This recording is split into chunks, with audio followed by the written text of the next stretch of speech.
What is going on, everybody? I have got some exciting news to share today. I wanted to do this video last night, but had some other things I had to take care of, so had to get postponed to today. So I finally pulled the trigger on something I think most, if not all, Tacoma owners hopefully want to do sooner or later, and that is I finally pulled the trigger on the suspension lift upgrade for my truck. And I'll get into exactly what I purchased a little later. But what I wanted to do is first share that I did that with you guys.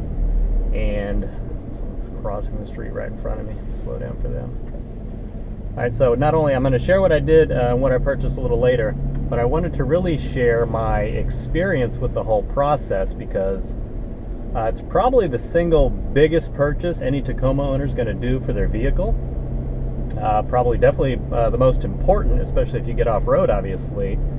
And the process is, I don't want to say it's a nightmare or a headache or anything, but whatever's right below that, that's what the process is for picking whatever suspension setup you want to go with for your truck.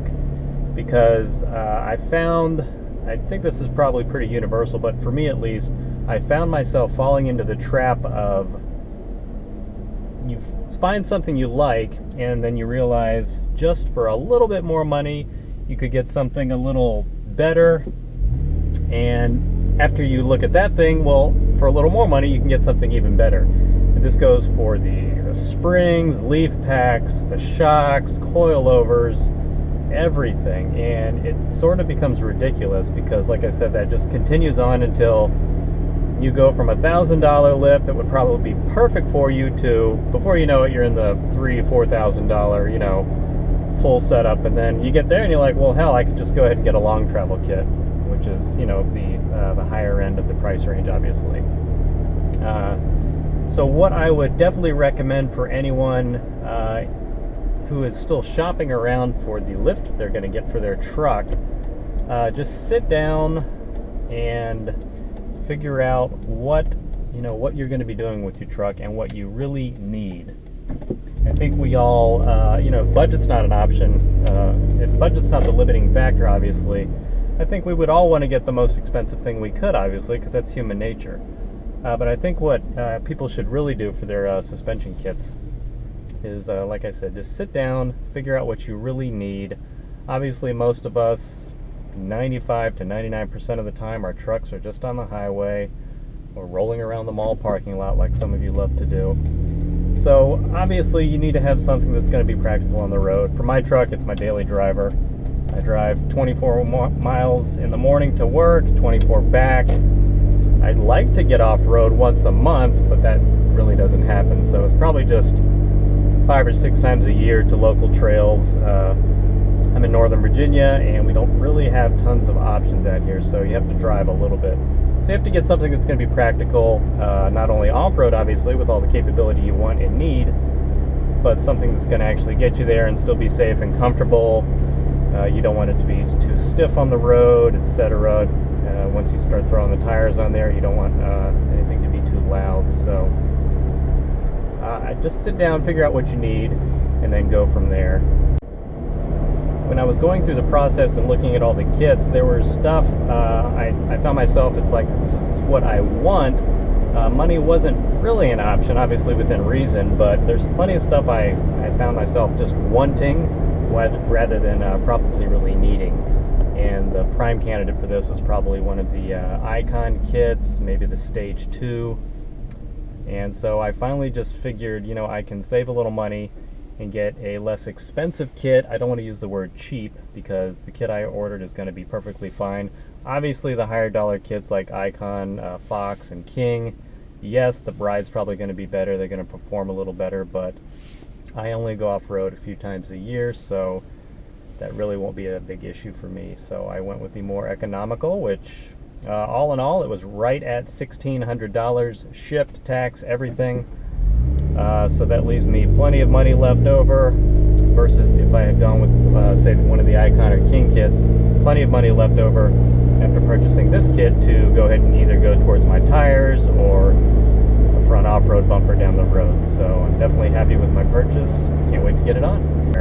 And what I ended up going with, and believe me, I looked at every possible option as far as full kits, say a full Old Man Emo kit, a full Icon kit, Bilstein kits, etc. And I looked at a combination of, you know, what I like to call Frankenstein kits, where I would get the shocks from this company, the springs from this company, etc., and just mix and match to suit my needs.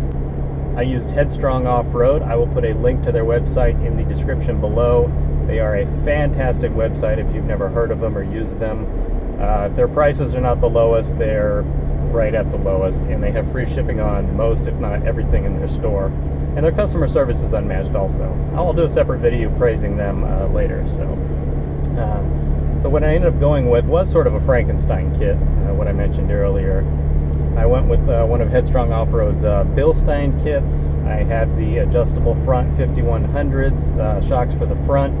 I'm going to actually leave those on the 0 setting though, because when you preload the adjustable shocks, you just get a much harsher ride, and obviously probably limit the lifespan of the shock. And to go with those, I got the Old Man Emo 887 coils, which should give me about a 3-inch lift in the front. At some point I might swap those out for the 886 coils, which have a heavier spring rate by, I want to say, 70 pounds heavier, because I will be adding a front off-road bumpering winch at some point, and all that extra weight would make the 887 coils sag much more than the 886s, so I'll swap those out eventually.